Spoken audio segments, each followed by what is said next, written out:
I know it's Saturday, but I was hoping to make it early so we can get out here early and still have a good day left. Just one other announcement I do want to make. I want to make an announcement. Everybody did a wonderful job this year. We had some good calls. We learned a lot, and we've got some good training that went on this year. People getting certified, people staying certified, which is big. So I appreciate it. And what we've done is Chris will be gathering some information, and the bonuses will be going out for the 20th of this month. So they're doing direct deposit this year. But I just wanted to thank everybody, and whoever's not here, we'll hand deliver something to them. So I really appreciate everything.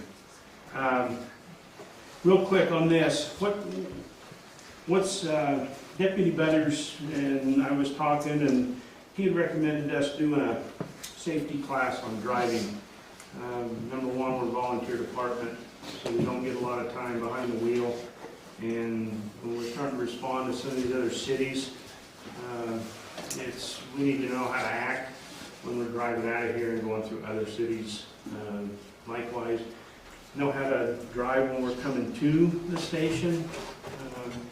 Just because there's some statistics that, and he'll touch on too, is accidents is the number 2 reason for firefighter death.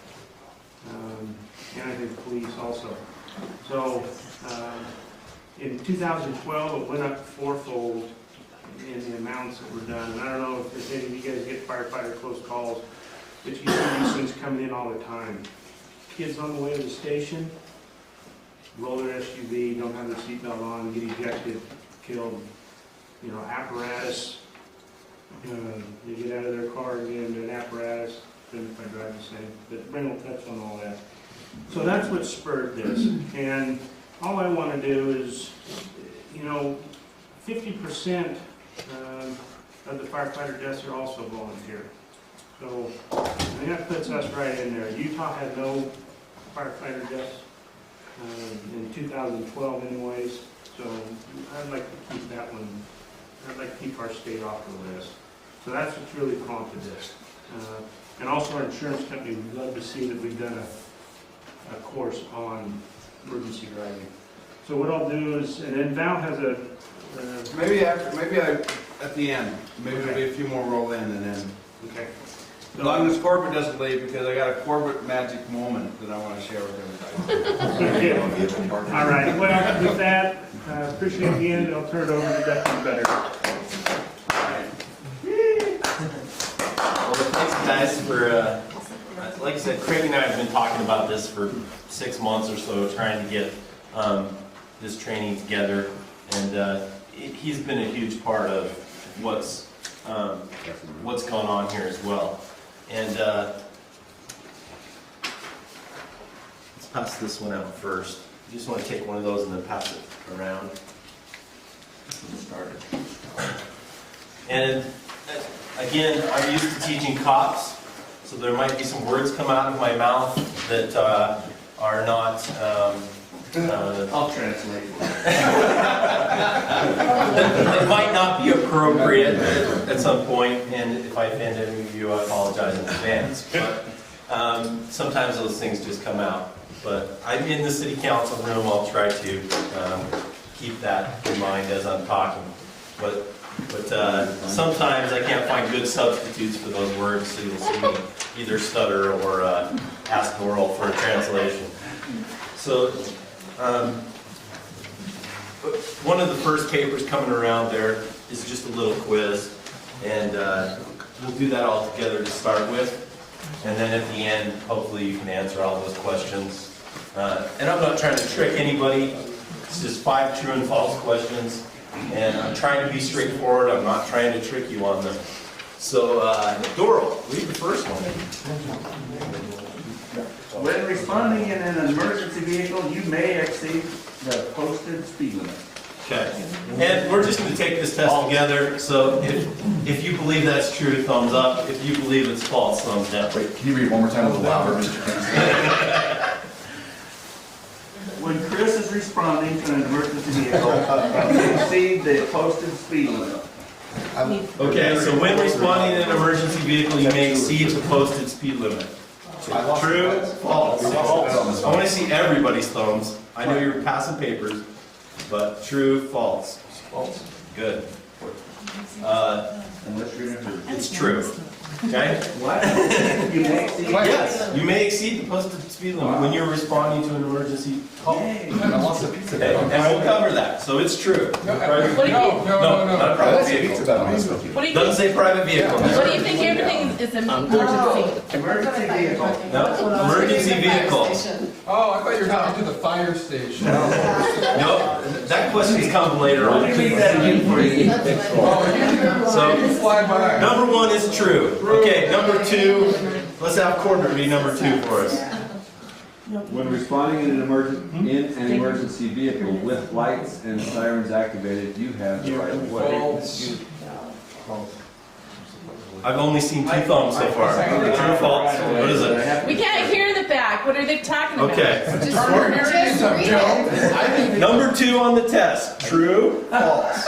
I think True, false? I haven't even Yeah, read read it it one more time, When Corbett. responding in an emergency vehicle with lights and sirens activated, you have the right of way. True, false? I'm gonna True. say we kind of have to be careful. That's true. right of way. Okay, it is false. You do not have the right of way. Okay. Number three, Jeff, would you read number three? You bet. Is everybody listening? There's a reason Joan, you're are reading you this. listening? When responding to the station in your personal vehicle, you may exceed the posted speed limit. Okay, now we're talking personal vehicle. Number one was emergency vehicle. Number two.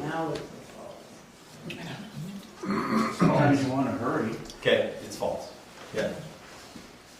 You can't exceed the posted speed limit. You can't run stop signs. You can't do any of those things in your personal vehicle. Okay, next one, Clint. When driving an emergency vehicle, I am exempt from criminal or civil liability. Okay, I'm all with that one. False.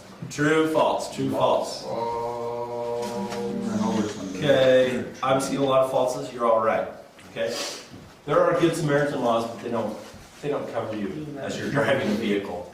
And if you watch the news at all, you'll see EMTs and paramedics and cops that get sued civilly for killing somebody when they're driving an emergency vehicle, even if it is an emergency. And you'll even see videos where paramedics or somebody has been arrested for a DUI because they were drunk and driving. So you can get criminal charges and you can be sued civilly while driving. And the very last question, Ruben. When responding to a call for service, I should always drive with lights and sirens to the call. That one is True. That one's a trick question. True? No, I'm not trying to trick I know. you. I'm just saying. Generally, True. It's supposed to be true, but if you've been It ordered says the to- word always in there. You got that? Always. I was These are your false. test-taking techniques. That's Yes, false. yes. Pay attention to those keywords. Okay. False. Some kind of- Yeah. There are some calls that you're going to go to that you don't want to use lights and sirens. A seal call Okay. where everybody's outside. Okay. All right. I'm going to show a few videos here. The first one I'm going to show is just kind of an introduction video, short little 30 seconds. Again, most of my videos are cop videos, and they are easy to find because we all have cameras in our cars. Okay? But the same thing happens to ambulances and fire trucks. Kind of crossing the line there, I don't know. Yeah, I know. Don't. How about code 2 or code 3? What do think do firefighters and cops have in common? Adrenaline. No brains. Firefighters. Yeah, that's it. Yeah, cops wish they were firefighters.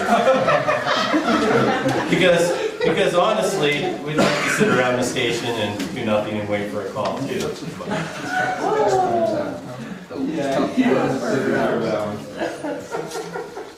All right, let's watch this quick little bit.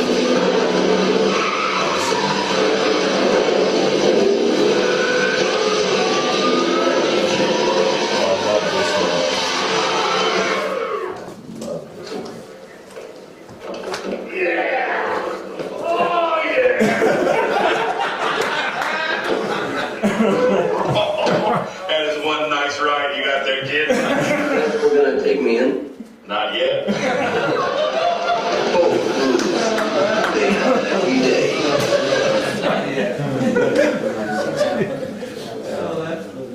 Okay, so obviously what we have there, you know, our two cops playing around. So they're not just sitting around the office, they're just looking for videos. But in all seriousness, they're having fun, but because police chases are some of the funnest things we get to do. I mean, and when you catch somebody, it's over, and then that sucks. But So you take it out on and I can tell you, I've been involved in 2 chases in my career. Okay, and the very first one, I was the second vehicle. Okay, so there was the primary guy who was chasing him. I was the second guy behind him, and I was 20 miles behind the pursuit. Wow. Wow. So I was in the pursuit, but I never saw the suspect vehicle. and since today we have pretty well all day. I'll just tell you a little story. the guy stopped him out by Fairfield, just to the west of Cedar Fort out there, and he went up and talked to him and kind of had a little conversation with him, and as the officer walked back to his car to run his license plate and driver's license, the guy took off. And it's a little PT Cruiser, okay? And I was working in Eagle Mountain, about 15 miles away. And so he calls out the pursuit, and then it's headed into Tooele County. And so I start going from Eagle Mountain, and like I said, I'm the second car. He's the only one out there.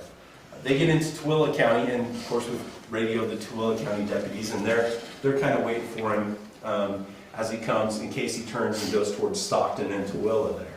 But he doesn't. He turns left and heads south back towards Eureka. So, but right there's a set of train tracks. And the arms went down on the train tracks, and he drove through them in his little PT Cruiser and separated himself from the deputy who was pursuing him, but from the train passing by. But anyway, highway picked up the chase down by Eureka, followed him all the way towards Delta, and then on the highway that goes from Delta back over to I-15 as they spiked him and caught him. But that was the first case I ever got involved. Okay, so today we're going to talk about emergency vehicle operations. Obviously, there's some liabilities and some other things that we'll kind of talk about, but the first thing we want to cover, and this is what I want you to know at the end. I want you to know what the state law is. I want you to know what your city policies are. I want you to gain an understanding for the liability you're accepting when you're driving the vehicle.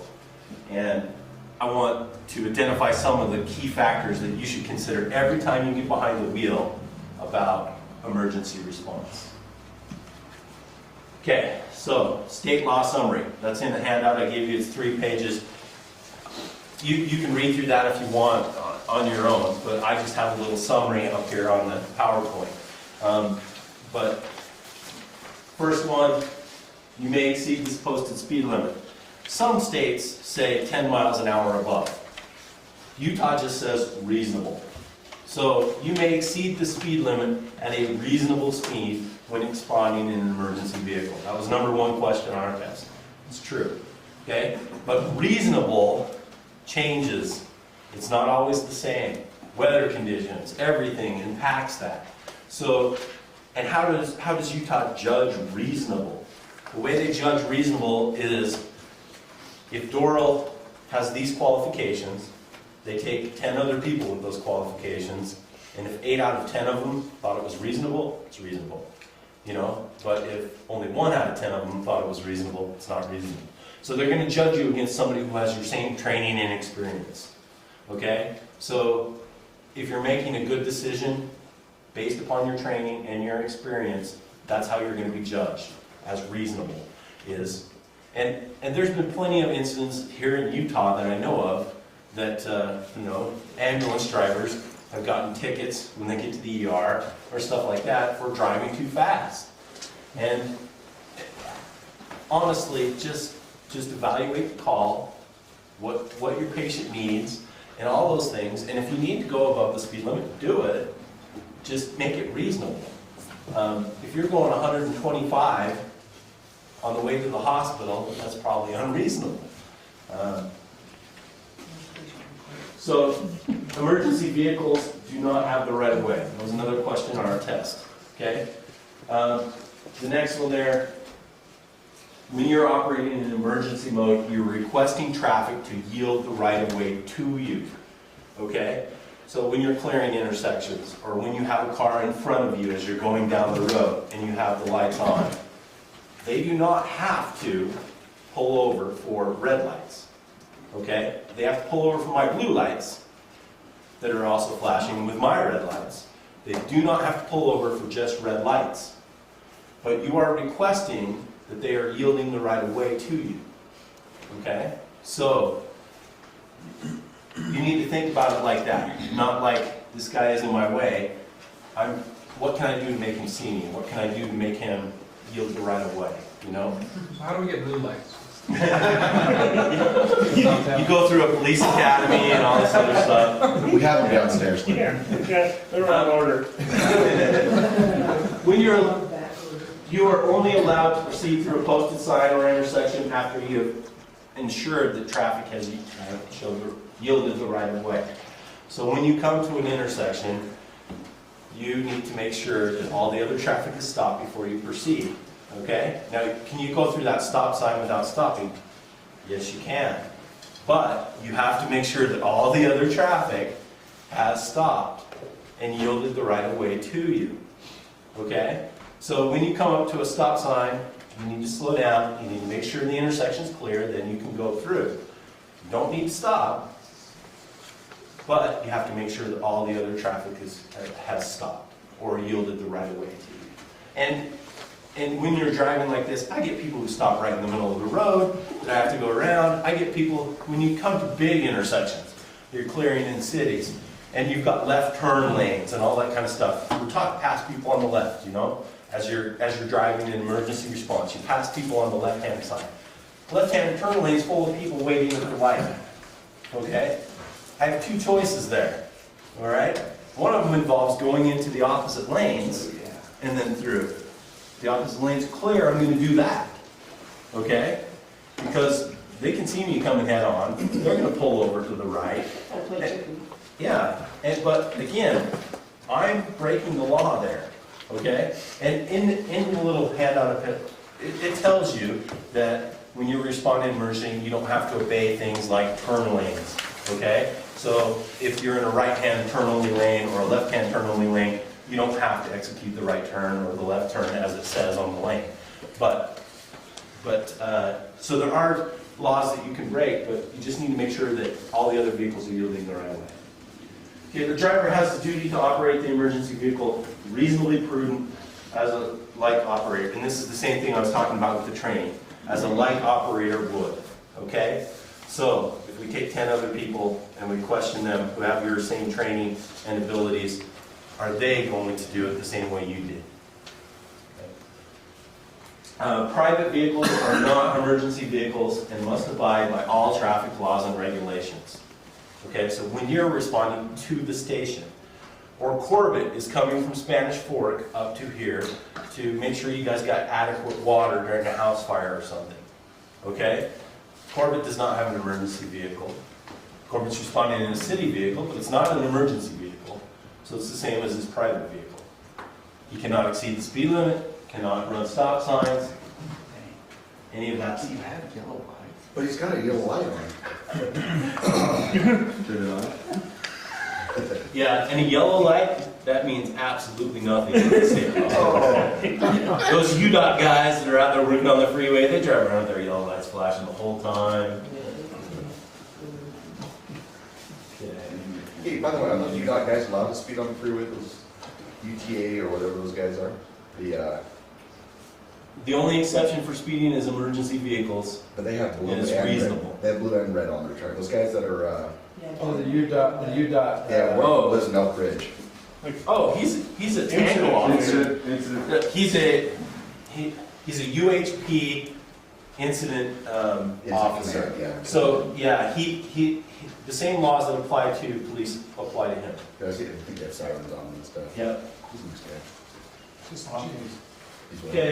those- Oh, is he? He's a nice guy. See him buzzing up in Another little video. there. and I'll just kind of set this up for you. This is a Provo officer, okay?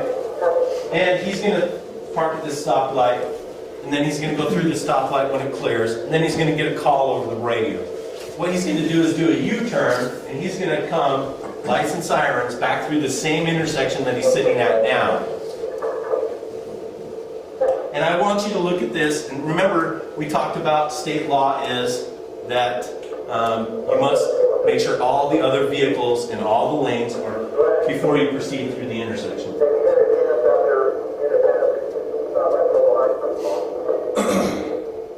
Okay, he just got his call, he's turning around. See him pick up his speed here. That's a candy, that big tree. And he's responding to a legitimate emergency call.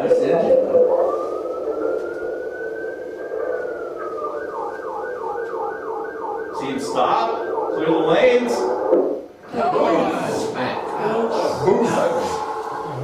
What lane? Well, they probably thought he was stopping, so they went. It's kind of confused. You gotta be slow. Yeah. See this truck right here stop? He's in the left lane. The right lane never stops. His siren's still working. Yeah. So you see how hard it is. Still right side up. That's even after stopping. Yeah. And that's typically how it happens in those multi-lane intersections. Is you need to go slow and clear lane by lane is what we teach people. Okay, so you're looking left, you're clearing that lane, you proceed looking right, clearing that lane, this way, that way. And it's the last lane over there on the far right-hand side that he didn't clear. Yeah. And he has a hard time seeing it, but you have to go slow. You have to make sure that you're clearing each one of those lanes before you proceed out into them. So, but yeah, there's another vehicle stopped in this lane, but this lane never stopped. And this is something that happens, but it's something you need to be aware of. I'm not saying he did anything wrong. You saw him slow down. You saw him almost stop at the stoplight. It was red. He went through, but that last lane got him.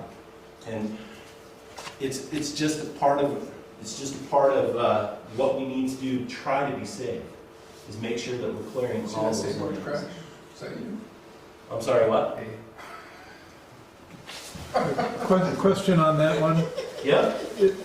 Does it factor in, the driver that hit him, does it factor in that there was a car stopped to his left and the light was still green? I mean, does that factor in? Why was he stopped? That should be a clue to you as a driver. Yeah. But in all honesty, he's in a lane that goes forward. He has a green light. He has every right to proceed through that intersection. He has the right of way. Yeah. Okay? But the car stopped on the left side of you on a green light should be a clue that, hey, there's something going on here, whether it's somebody crossing the street, an emergency vehicle coming. You don't know why that person stopped. And this is how, or he's texting because he hasn't realized the light's green yet. But this is how a lot of pedestrians get hit too. Yes. Is they're crossing those 4 lanes, and one guy stops for them and lets them cross, but the other lane doesn't stop. So, That's scary. okay.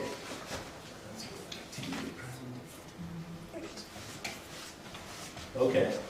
City policy. Craig passed out the city policy as well. It's in your handout. You must wear your seatbelt. Okay, that's in the city policy. You must have a valid driver's license. That's in the policy. And if for any reason your license becomes invalid, you need to notify, I don't know how Craig worded in there, but fire chief, mayor, so if your license becomes invalid, that means expired, that means suspended, that means revoked, that means all those things that can happen to a driver's license. And sometimes it's just expired. You didn't realize it was expired. It's 2 months expired, okay? I didn't realize it expired this year. I still need to tell Craig until I get it renewed, okay? Just so he has the liability there. If he knows your license is expired, he's not going to let you drive until it is renewed. At a speed which is reasonable, use the same verbiage in your city policy as they used in the state law. Reasonable. Okay? Ensures safe passage before proceeding through an intersection. Private vehicle response, safe manner. And you'll see the very end there that you must obey all traffic laws is what it says. And then, what should you do in case of an accident? What does it say there? If you are in an accident, what should you do? Call 911. You can call me, but yeah, no. Well, what's it say in your policy that you have to do? Somebody look. Who do you have to notify? An officer. An officer, exactly. Now, Does that mean you, or does that mean an officer of the department? no, it means an officer of the department is what it means. But because there's a couple factors when you have to report it to police. Okay, an accident. If it's just a small thing that's under $1,500 of damage, it does not have to be reported to the police. It can just be taken care of yourself. But if there's an accident that causes any injury, then it has to be reported to the police. Or if it's more than $1,500, it has to be reported to the police. Okay? Yeah, but it's typical on an injury type thing that they won't, there, but then later on, then they want to go after you. But are they going to go after you criminally? No. They're going to go after you civilly. Yeah, And we'll get to civil liability here in just a minute. And then, 1,500 is a dented bumper. what does it say about a spotter when backing in your policy? Feasible, right? Okay, so when it's feasible, when there is somebody else around to watch you back up, you should have a spotter. If there's nobody else around, are you required? No, you're not required because it's not feasible in that situation. But if there are other people around, you should have a backup spotter. Because honestly, that's when most accidents happen, is when you're backing up, because it's harder to see. Since we installed that, we have had a lot less damage to our vehicles. Not since Mac's been gone. Mac left. All right, the next thing we're going to look at, I passed out a little KSL article. We'll look at that real quick.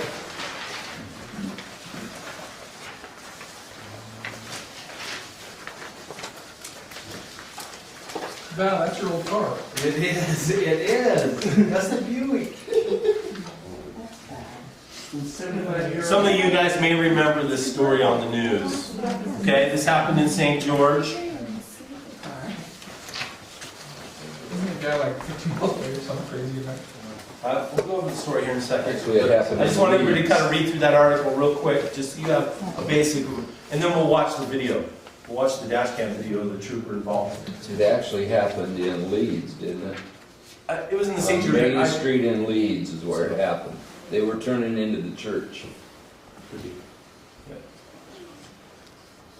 I was actually down there when it happened. You're saying trouble follows you, right? I follow it. Oh, okay.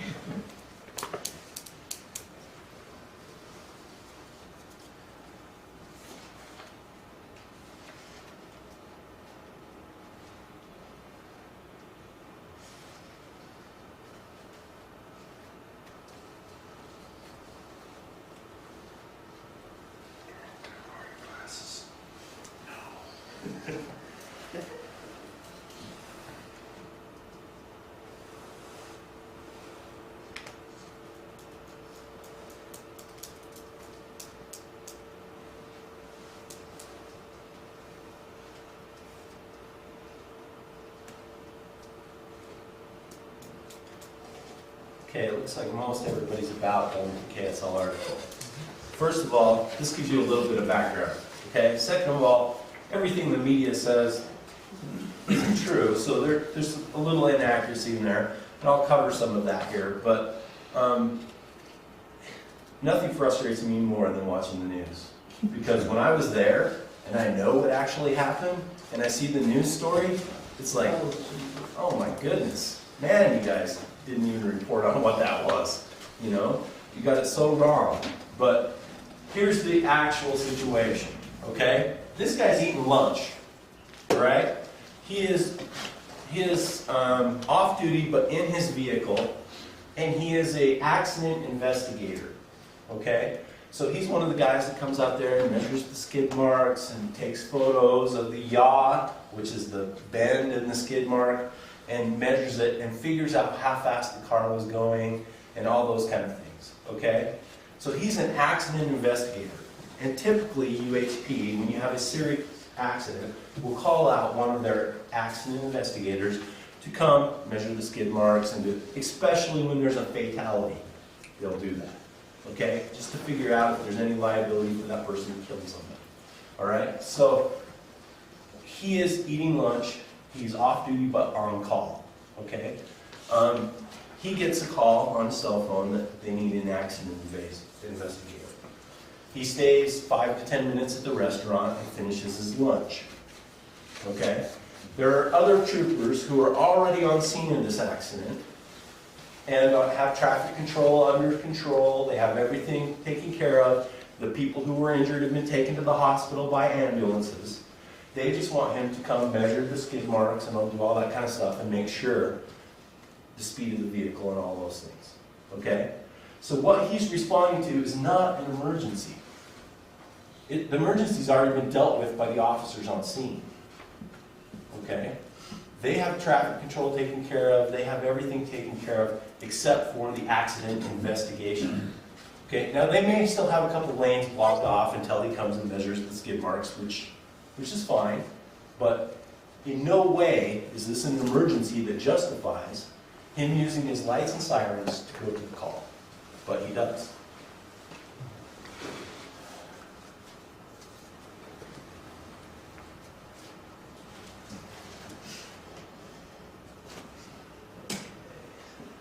Kind of a long video, so I'll skip ahead to the part.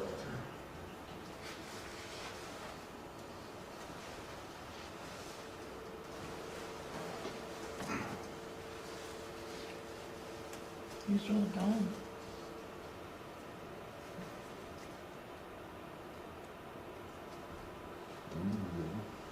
Shows speed, did it? You see vehicles moving out of the way, you can tell he's got his lights and sirens going. That vehicle turns left, boom. If he would have even slowed down for the intersection, he would have been going slower when that car turned in front of him. You're true. Yep, and he's responding balls out to a call that is an emergency. Well, And in that video, there was one vehicle that executed that left turn right before these ladies. Okay, and you can see that if you're looking for it. There's a vehicle that turns left, and they're following them, and I believe it was into a church, like he was saying. Okay, so they're following somebody, and I don't know if it was for a funeral or what it was, some function at the church, but they were following somebody, and they turned left there, so they started turning left, and they got hit. Well, didn't he basically show that he didn't think it was an emergency either because he stayed and finished lunch? Yeah, he did. But But trying to make up time, which is he is. wrong. Yeah, he's off duty that day, but he's on call. Okay, maybe he's got to take his kid to a soccer game later or something. He's in a hurry to get somewhere too. I understand all that. But what he was responding to probably didn't justify using his lights and sirens. And 2 people died because of that. Okay.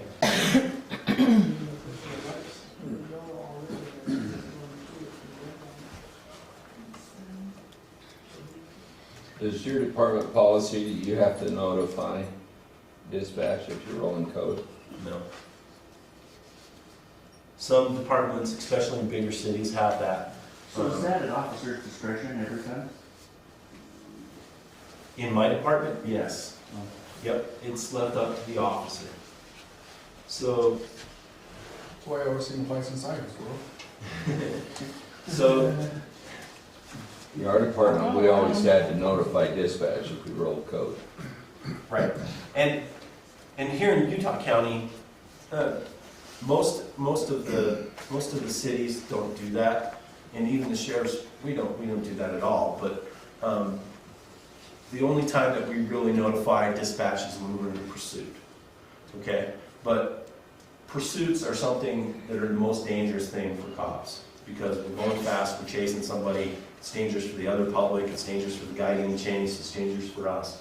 Okay, so a lot of cities, especially here in Utah County, have gone to no pursuit policies, which means you can't pursue, which, in my opinion, can be a bad policy.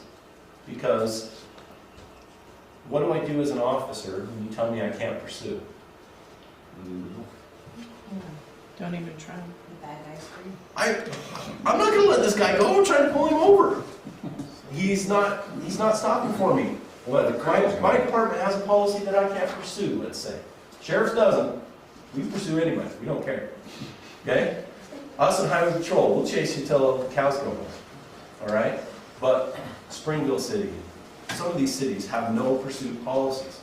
So what does that do to me as an officer? Instead of getting on the radio and saying, hey, I'm in a pursuit, because as soon as I say that, what do I have to do? I have to stop chasing him. Right? So I'm going to do everything I can to not call it a pursuit.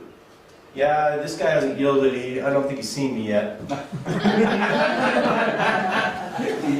Okay? Because do I want the guy to get away as an officer? No. So I'm going to do everything I can to not call it a pursuit, because we have a no pursuit policy. Okay? Because as soon as I call it a pursuit, I've got to stop chasing it. And so what does that do? That makes the pursuit more dangerous for me. Because the other officers aren't coming to help me if I don't call it a pursuit. Dispatch isn't clearing the channel and making sure that the radio traffic goes through if I don't call it a pursuit. Okay? So sometimes those can be bad policies, but the reason the city has those policies is to lessen the liability. So liability. You are criminal and civilly liable, as we talked about on the quiz. Okay? You can face criminal charges. You can be sued personally, as well as the department be sued civilly. Okay?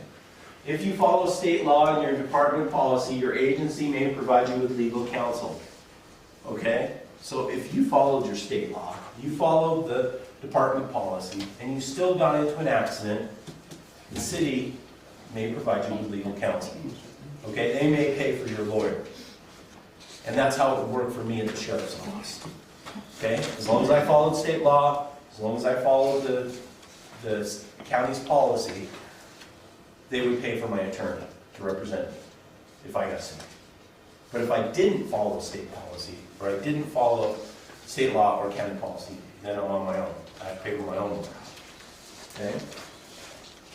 Performing routine maintenance and keeping detailed records on emergency service vehicles may reduce your liability. If I am the defense attorney and my client got hit by your ambulance, okay? The first thing I'm going to do is subpoena all the records of your maintenance for that ambulance. Because let's say that some brake problem contributed to the accident in the ambulance. I want to know when the last time the brakes were serviced, I want to know when they were changed, I want to know all that. Okay? Because if I could show that you neglected the brakes in your maintenance, and that led to the accident, that's pretty clear that the city would be liable, right? So that's something you guys can do to lessen the liability on your city and on your department, is keep good maintenance records. When the brakes get changed, make sure it gets documented. Same thing with your drivers, on what training they've received, if anything. Yep. Agencies should have a driver training protocol in place, okay? It isn't just you sign up as a volunteer and, okay, now you're set to drive the fire truck. You can't have it that way. There needs to be some training protocol where it says, whether it's an officer, somebody who is certified through the state as an ADO operator, whoever it is, needs to provide, there needs to be some protocol of training in the department for people before they drive equipment. Okay? Training and state certifications, exactly what he was saying. That protects you. Okay? And I will say that the ADO class is the best fire class I've ever taken. And I am being 100% honest. The apparatus driver operator class, which is a state certification, is the best fire training class I've ever taken. Because it taught you the maintenance on vehicles, it taught you the pumping and the correct pumping pressures for hoses, lines, nozzles, all that stuff, as well as emergency vehicle driving, which they have a course in the ADO that you have to, pull in, turn around. You have to drive through these cones this way in certainty. And it's a really good course. And if you get that state ADO certification, you're protecting yourself more because you're more trained. And then, first unit on scene should update other responders.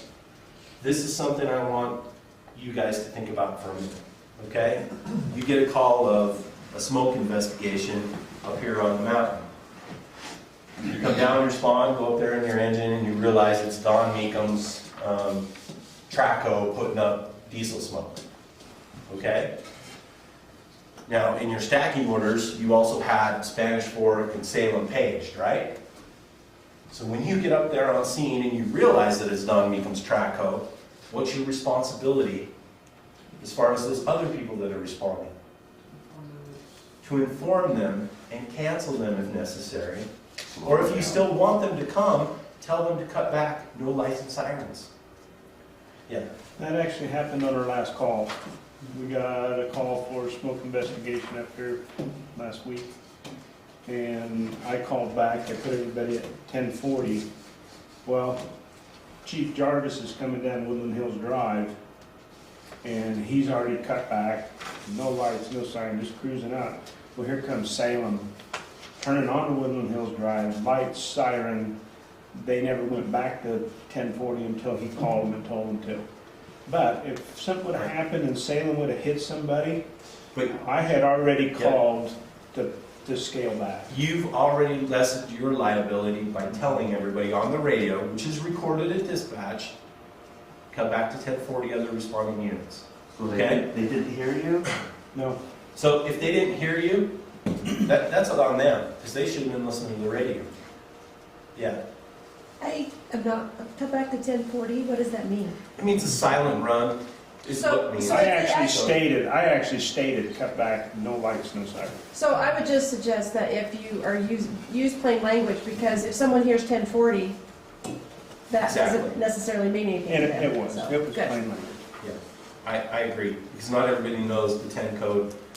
So it's something that, well, we still use it, especially for key things that we don't want people to know we're talking about. But because when I'm standing next to a guy who has a warrant, and dispatch gets on the radio, and they tell me, hey, he has a warrant, what's the guy going to do?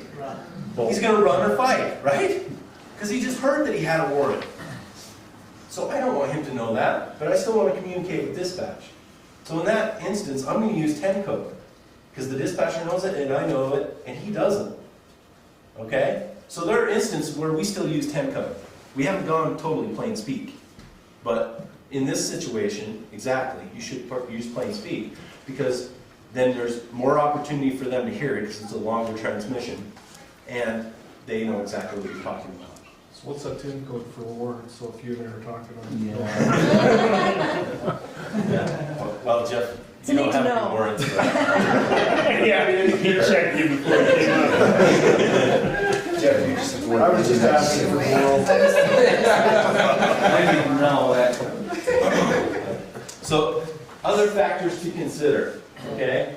Weather conditions, time of day, the traffic conditions, okay? Even if I'm in a pursuit, and it's during rush hour, the 4 to 5 o'clock hour, and freeways packed with people, we're probably going to terminate that pursuit, because it's risking too many lives, okay? Especially if we know who the guy is, because we've got his license plate, we're going to go talk to him later, okay? Because we're not going to chase somebody through the traffic conditions of rush hour traffic, unless it's something that is so serious that it justifies it. Bank robbery, something, guy with a gun, he's going to kill somebody, whatever, then we would. But if it's just for a traffic violation, if it's just for a warrant, if it's just for something small, we're not going to chase somebody through that. We're probably going to terminate that pursuit. Okay. Capability, weight, handling of your vehicle.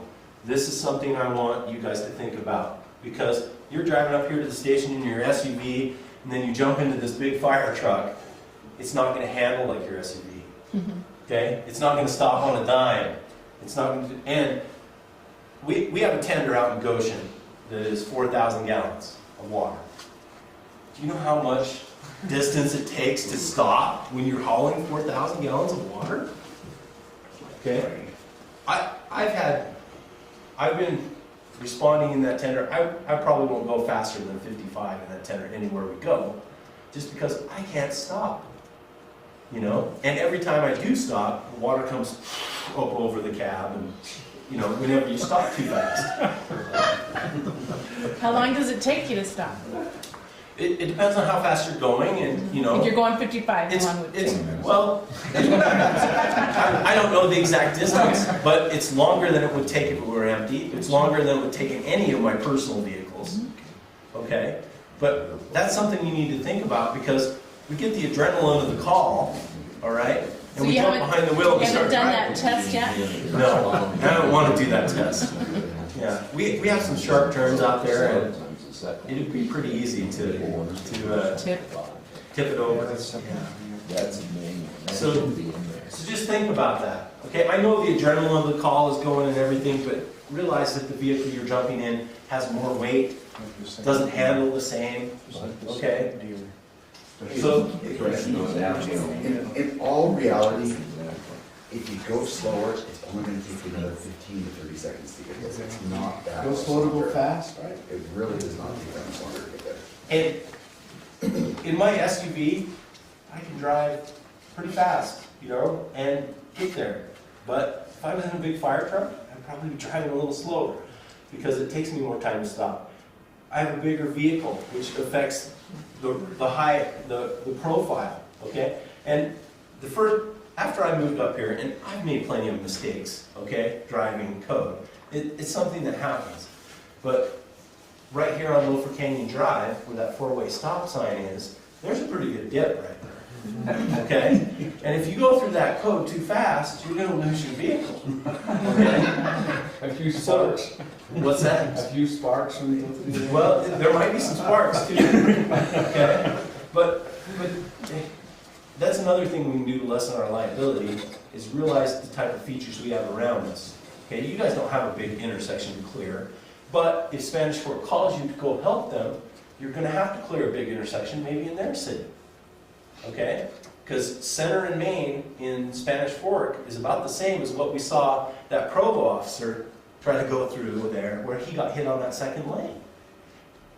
So just make sure that you guys realize that there's some difference between your personal vehicles and the vehicles you're used to driving and the fire equipment. Okay, is there a life in danger, or is there only property threatened? Okay, and I'll tell this story, okay? I was working in Saratoga Springs as an officer, okay? There was a fire on Lake Mountain. County Fire was there, Saratoga Springs was there, Eagle Mountain was there, okay? And it was up Israel Canyon, for anybody who's familiar with Lake Mountain, okay? It had been burning about 2 hours. The fire guys got up there. They had the fire contained. They announced on the radio that they were just doing mop-up. Would you please send us a truck from Cedar Fort to help us with mop-up? So Cedar Fort jumps in their truck, lights and sirens, all the way through Eagle Mountain, all the way through Saratoga, running people off the road to go help mop up. Same situation as that officer. There's already units on scene. The fire's not going anywhere. They're just mopping up. Okay? It doesn't justify using lights and sirens to go to that call. And many other factors. Okay? I just mentioned a few. There are tons of factors that you as the driver need to look at and evaluate. Yes? I was just wondering, do they do it for training purposes too? For what? Lights and sirens, just because they don't get a lot of calls, they want to practice an emergency? You're not allowed to do it. You're not allowed to practice that. There's training. Okay? You're allowed to do it on a driver training course. Sure. That's it. Okay. Yeah. Closed course. And And we have our little EVO range, emergency vehicle operations, up by Camp Williams on the opposite side of the road there. Okay. I have to go up there every year and do a night pursuit around that thing and chase somebody. It's part of the training that I have to do every year. Okay? So there are places to go train and practice emergency driving. Okay? And some departments have what they call a slow course.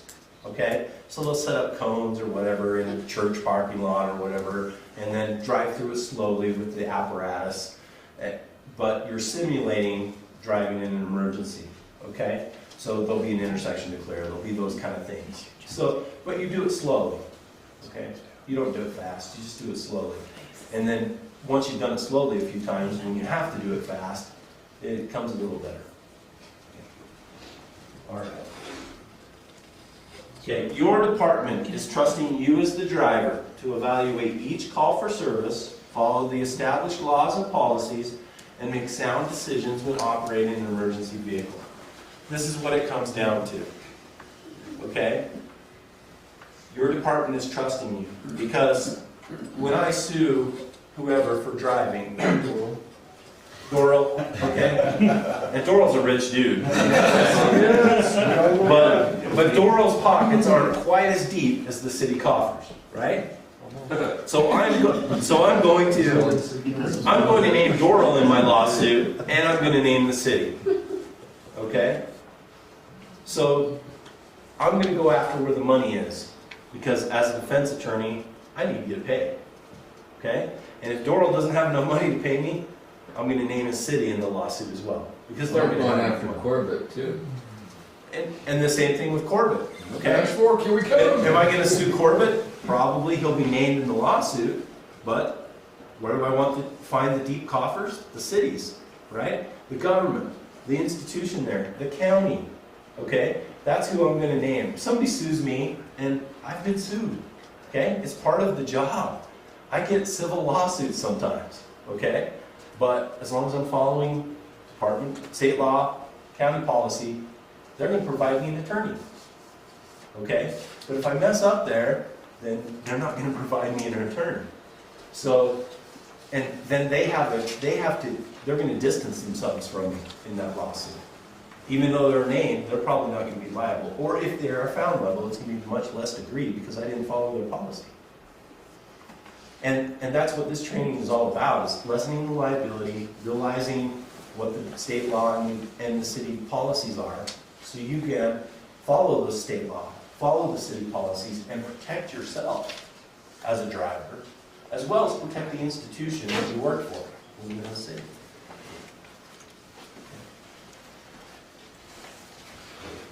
All right, any questions at all? Anything to do with emergency driving, or if Jeff has more on us or anything like that?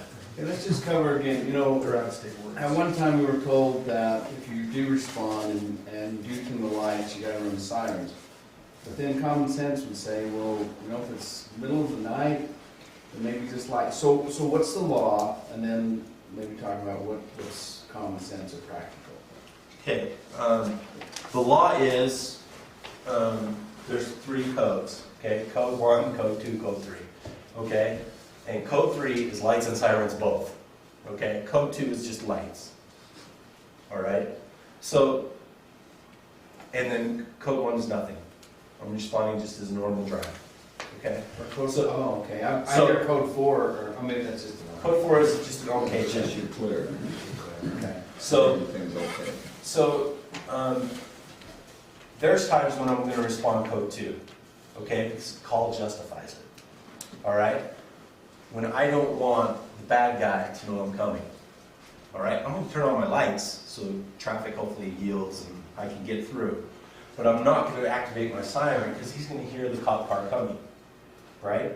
And if he's got his wife at gunpoint in the house, he hears a cop car pull up, that kind of, you know, might put her in a little more danger. Okay? So there's times when I'm just going to use my lights. Same thing for you guys. Okay? There's probably times when it's appropriate to just use your lights. And there's probably times when it's appropriate to use both lights and sirens. But in full emergency response, your lights and sirens, okay? But I understand the 2 in the morning call, you don't want to wake up everybody in town, so maybe you just use the lights and not the siren. I'm totally fine with that. But you need to realize as the driver in that situation that I don't have my siren on, so number one, pedestrians aren't going to hear me. Not that there are many pedestrians at 2 in the morning, but there might be some lady out jogging or something, okay? So I need to be looking for pedestrians because my major function for pedestrians, that siren, is not on, okay? So even at 2 in the morning, I should be looking for pedestrians. Okay, so I'm not saying one way is better than another, but common sense, you're right, says 2 in the morning, there's not going to be a lot of traffic to clear. I may not use my siren because I don't want to wake everybody up. Okay, that's fine. But and maybe it's just a smoke investigation call. Okay, that's the other factor. Okay, if it's a house fire and there's flames visible, I'm going to use my lights and siren. Okay, and if I wake everybody up, I'm sorry, but there was a house fire.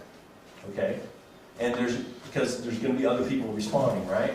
And that's what happens a lot of times, especially when you get multi-station fires in big cities, is you get 2 stations responding.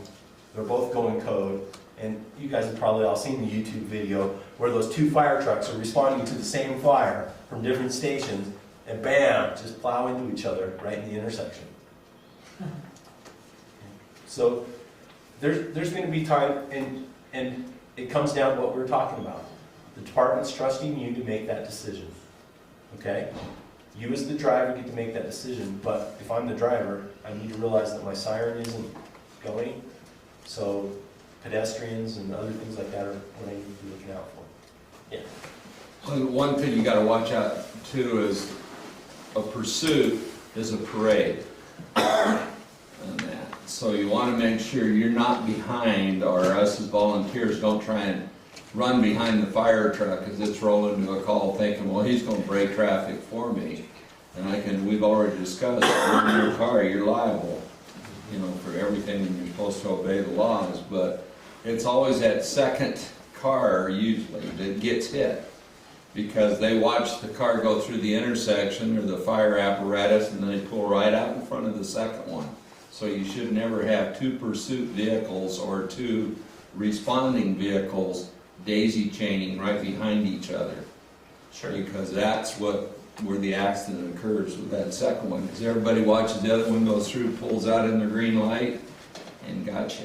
And also that second driver is following the first driver. Maybe the first driver has to stop for some reason because the car didn't yield. Something. They slam on their brakes. You guys are going fast as you're responding. Boom, second driver hits into the first driver. And then the situation I was talking about with the tender. Okay? I may have to respond 15 miles out there up Highway 68 on the tender, okay? And if I get out of the station and I'm gone for 2-3 minutes before, the ambulance is going to catch me because I'm not going faster than 55, and there may be some point where they need to pass me. And that's in your city policy as well. When another vehicle, emergency vehicle, needs to pass you, it needs to be coordinated on the radio. So if I'm driving the ambulance in that situation and I come up behind the tender who isn't going to go any faster, and I need to pass him to get to the scene first because there are injuries and all that stuff, I'm going to radio him and say, "Tender, is it okay to pass you?" You know, okay. And he's going to give me the go-ahead, and once he does, then I'll pass him. But that needs to be coordinated because he's not looking behind him, is he? Until you get on the radio and tell him. Any other questions? Is it more of a defense to have lights and sirens in case you do get in an accident? Is that why most departments will? I think it's probably more of a less of a liability on you to have the lights and sirens going, but at the same time, what we're after here is safety, right? If we can do it safely, we do it, okay? But if you get into an accident and you didn't have your siren on, they're going to want to know why. You're exactly right.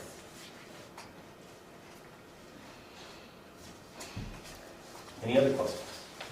Not really bugged. You're paged out, there's a house fire, flames visible, people trapped inside, and you get into your personal vehicle, we are gonna speed. And that bugs, I mean, and that's all probably wrong, but. And Doral, I agree with you. And we've had 2 accidents in our department over the past 7 years. In personal vehicles. Yes, in personal vehicles. And Doral, I agree with you, but your job is to get to the fire station safely and then go help those people, right? And if you get into an accident on the way to the fire station, you're not any help to them, are you? No.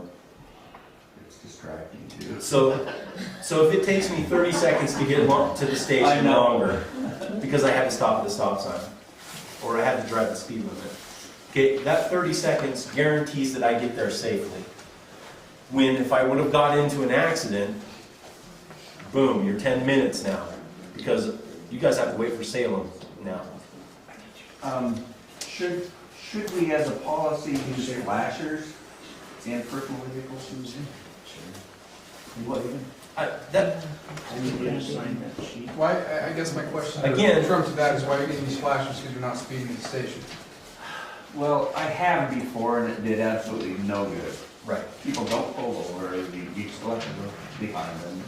Yeah. But I just wondered if other. I don't think other traffic's gonna yield to you with a flasher or anything like that.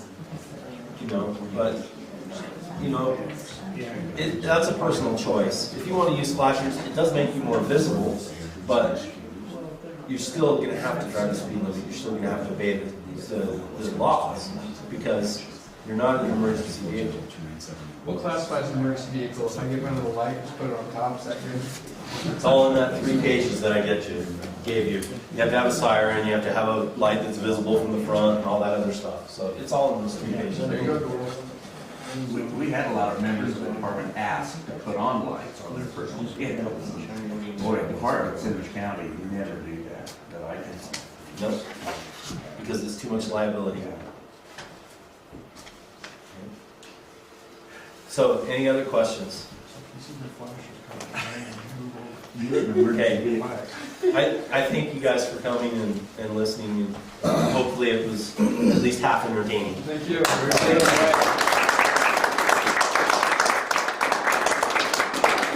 Yeah, I want to thank Deputy Buttars for taking the time to put that together. We've talked about it for quite some time now. A couple things that I did want to touch on real quick when we're responding. Typically, Chief Jarvis, if we're going to one of his calls, he'll tell us to expedite if it's a dire emergency. And we've gone on one call to Spanish that he's asked us to expedite. And they had firefighters in the house, and they had a victim in the house. So that justified it. Every other call that we've ever been on to him, he hasn't asked us to expedite. If you ever listen to him on radio, he'll be telling people to expedite when he needs it. So kind of keep that in mind when we're going to a fire in Spanish. Clearing the intersections is a good one. The second vehicle was a real good one. But the shotgun person has the responsibility just as much as the driver. I want to touch on that too, is the passenger. I want the passenger to be telling the driver what to do if you feel it needs to be done. Because if you're driving the rig, your adrenaline is pumped up. And just have the passenger help. So, I mean, it takes 2 up front. And it's a lot to do when you're driving code, and I do it by myself. Operate the lights, the sirens, talk on the radio. It's all just me in the car. And I understand in a fire truck, you've got that passenger who probably runs the radio and probably the siren in most departments. And a guy in back checking the map and everything. Yeah. That's nice. So take use of that, okay? As the driver, give the responsibility of changing the pitch of the siren to the guy on the side, all right? Because then you can keep both hands on the wheel, you can be looking for everything you need to look for, because he's going to change the pitch on the siren and you don't have to worry about that. Does everybody know what different types of pitch means? Like a warble versus long? Do you guys understand that you have those different pitches? What's suggested, it isn't required, but suggested is feet before you come to an intersection, 500 feet before an intersection, you change the pitch. So if it's on a yellow, you change it to something else 500 feet before the intersection. And the reason is, you hear the siren coming as a pedestrian, and then all of a sudden you hear the siren change, and it changes when they get closer to you. You're more likely to realize that the fire truck is here, you know? So that's, and the same thing with vehicles that are coming crossways. They hear the change in the pitch of the siren as well. So that's what's recommended, is 500 feet before an intersection, you change the pitch. So it doesn't matter which pitch you're using, Nope. just change it. Doesn't matter which pitch you're using, but you just change the pitch 500 feet before an intersection. Does the ambulance have that capability? Yeah. Yes. All So of we need to it. go through that, those particularly if you're gonna be shotgun, you know, let's just practice, maybe in the station. Sure. Put the doors down. And earplugs. It was nerve-wracking when I was with Clint and I was in the shotgun, trying to get the right tones coming in. I had to watch all the lanes. That was my job, to make sure that we were passing through those intersections. Hey, is it clear on your side? Is it clear? We were checking everything. Yep. Just And to as make the sure driver, we're when you're in the big apparatus, it's very hard to lean out there and clear lanes sometimes. And you're gonna have to ask the passenger, is the next lane clear on your side? Okay, that might be a question you need to ask because you can't see it yourself. I've heard it in the engine. Are we clear? Are we clear? Yeah, we're clear. It's good. We have good communication. We just need to keep it up. I think we have good habits. A couple of things that we deal with up here that a lot of places don't have to deal with, blind driveways. And this is another reason why, if you're responding to a station in your private vehicle, and you're blasting down, whether it's Lakeview or Valley View, and a kid comes right down on his bicycle. Somebody backs out of their driveway. I mean, look how many blind driveways we do have. You just have to be careful. I mean, just be aware of it, is all we're doing. And then the other one's a deer. I mean, I know he almost got a deer one time in the fire truck coming down Chris did. Wooden Hill Drive. And, Personal vehicles in the deer. Yeah, we had two. Yeah. I was there on that. yeah, we had one just this year. So, still hasn't fixed it. That was the highest I ever seen that deer. What can we do about the deer? Because they've become a Shut up. serious hazard. Keep getting them. Slow down. They are everywhere. But we don't Sweet have up. a plan in place to, I mean, all they're doing is multiplying. How are you doing? Hi, Clint. They're getting aggressive. I think they're sticking their tongue out on the to go by. Well, you can go the way of Alpine, Cedar Hills, and We can Bountiful or start whatever, hunting. and allow a bow hunt within the city. So, Well, I just wonder. We've been pushing that for years. but we don't- Well, I just think it's dangerous. They It's- but they it- walk out and with one-wheel drive and you're heading down the Just hill. gotta look for the pedestrians. They're not They're afraid of pedestrians. They're One, not afraid one of cars. thing that everybody needs to do, and we're working with it on the CWTP, is clear the lot, because we're supposed to be, what, 18 feet off the side of the road. There should be no vegetation. For That would help fire, a lot. That'll help for deer. But deer, I mean, I slow down. I mean, there's nothing we can do right now. But I don't always see them till they're in the road.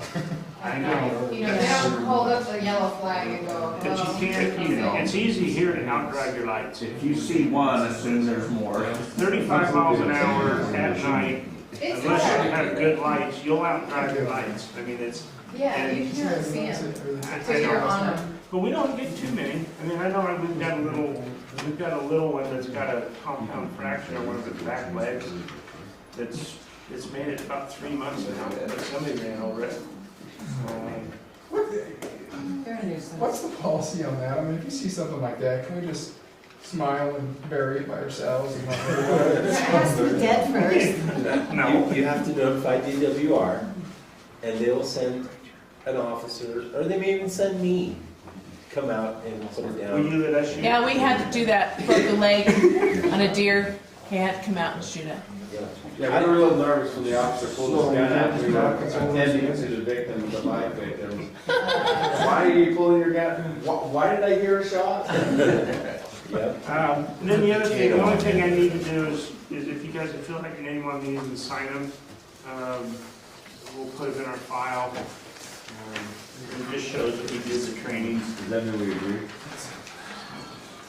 You agree? You don't have to agree. Just means you No, got you don't have to information. agree with the policy, you just have to abide by the Since policy. Corbett said something, I'm gonna bring one more thing up.